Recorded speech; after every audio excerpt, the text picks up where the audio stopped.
అభివృద్ధి, ఎన్నికల హామీల అమలు నిరంతర ప్రక్రియ.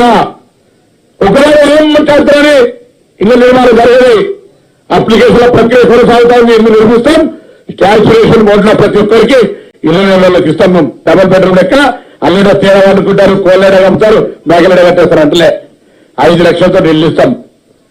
ఇలా హౌసింగ్ డిపార్ట్మెంట్ అర్జీ చేసిన ఇతరత్ర ఇంజనీరింగ్ శాఖల ద్వారా నిర్మాణం చేపట్టాలి, ఎంపిక ప్రక్రియ హౌసింగ్ డిపార్ట్మెంట్ తీసుకున్నారనేటువంటి ఆలోచన చేస్తూ ఉంటుంటే, ఇతరత్ర విధంగా పారదర్శకంగా ఎంపిక డాటా ఎంట్రీ తర్వాత 60 నుండి వాళ్ళందరినీ ఎక్కడెక్కడైతే అప్లికేషన్ తీసుకున్నాం అక్కడే ప్రదర్శింపజేసి ఇంకా ఏదైనా మిస్ అయితే తీసుకోవడానికి సానుకూల వాతావరణం ఇచ్చేటువంటి ఒక సానుకూల వాతావరణాన్ని ప్రభుత్వం తీసుకోబోతుంటే ఎందుకు తొందర పెడుతున్నారు? అన్నగారు ఎప్పుడైనా రేపటికి 9వ తేదీ 30 రోజులు అవుతుంటే ఎందుకు తొందర పెడుతున్నారు అర్థమవుతుంది. ఇటువంటి పరిస్థితుల్లో మళ్ళీ తెలంగాణ యావత్ ప్రజలకు మాట అంటే ఇప్పటివరకు మేము 2014-15లో కూడా చాలూ చేస్తా ఉన్నాం. ఒక్క పథకం మేము అమలు చేయాలంటే చూపెట్టండి. ఇలా మీ 50 పథకాలు చూపెట్టడం, అదే కాకుండా మీరు మీ నిర్వాహకం వల్ల పాపం ఆఖరికి ఒక చిన్న మన ప్రజావాణిలో కూర్చుంటే మైన్స్ డిపార్ట్మెంట్ లో నడుపుతున్నటువంటి ట్యాక్సీ హైర్ వెహికల్స్ పైసలు వేయలేదు.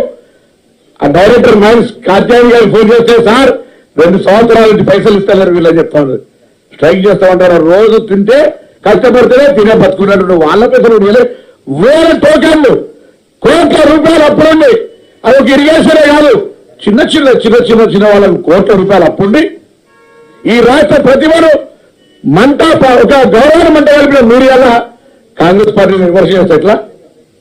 అందుకే మళ్ళీ చెప్తాను, కొద్ది రోజులు దయచేసి యావత్ పత్రికా మిత్రులు కూడా వాస్తవాలు కొద్ది రోజులు ఒకసారి మాకు కూడా బ్రీతింగ్ టైం అంటే సాహసం మా ప్రక్రియ మేము కూడా విత్ ఇన్ 48 అవర్స్ ఇంత పెద్ద సక్సెస్ఫుల్ గా 6.5 కోట్ల 0 టికెట్లు విక్రయించి ఒకవైపు మహిళలంతా ఆర్టిస్ట్ కోసం ఉచితంగా ప్రయాణం చేస్తే దాన్ని కూడా అసహనంతో ఆటో డ్రైవర్ల చోటు ధర్నా చేస్తాం. అంతా టీఆర్ఎస్ లో మా ఊరు రూమ్ సింగ్ కాల్చి మొదలెట్టుకుంటే మొత్తం టీఆర్ఎస్ లో ఉన్నది కాకుండా ఆటో కార్మికులు బంగారు జీవితం గడిపినట కాంగ్రెస్ రాగానే వాళ్ళ జీవితాలు బుక్ అయిపోయి కూడా ఆత్మహత్య చేసుకున్నారు. ఎంత దౌర్భాగ్యం! ఎవరన్నా తెలియకపోతే వీళ్ళే పంపి కాంగ్రెస్ పొందారు చచ్చిపోయారు చెప్పే కాడికి పరిస్థితి ఇది కదా. ఇలా మానసిక స్థితి ఆర్యాకు వచ్చింది. అలా నా టెర్రరిస్ట్ సమస్యలు పట్టుకోలే, నా ఎవరు ఉద్యోగాలే కాంట్రాక్ట్ వేసే అసలు లెక్క చెప్తే మొత్తం మిమ్మల్ని అందరూ ఓడి తిరగని పరిస్థితి ఇప్పటికీ. పోనీ ప్రజాస్వామ్యం అందరూ కూడా కాంగ్రెస్ అంటే ప్రజాస్వామ్యం విశ్వసించే పార్టీగా ఇవి మాట్లాడుతుంటే మా జిల్లా సభ్యులకు చిన్న ఉదాహరణ చెప్తా. డాక్టర్ కవంబర్ సత్యనారాయణ గారు, ఠాకూర్ గారు, సత్యాన్న ప్రకాశ్ అందరూ ఒక మైండ్ సెట్ అందరం కూడా పాజిటివ్ ఉంటాం.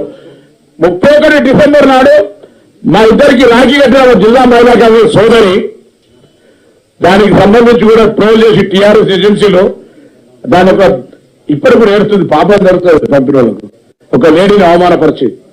నేను 32 రోజులు గిరిజన కోరిక అడుగుతున్నా కేటీఆర్ గారు.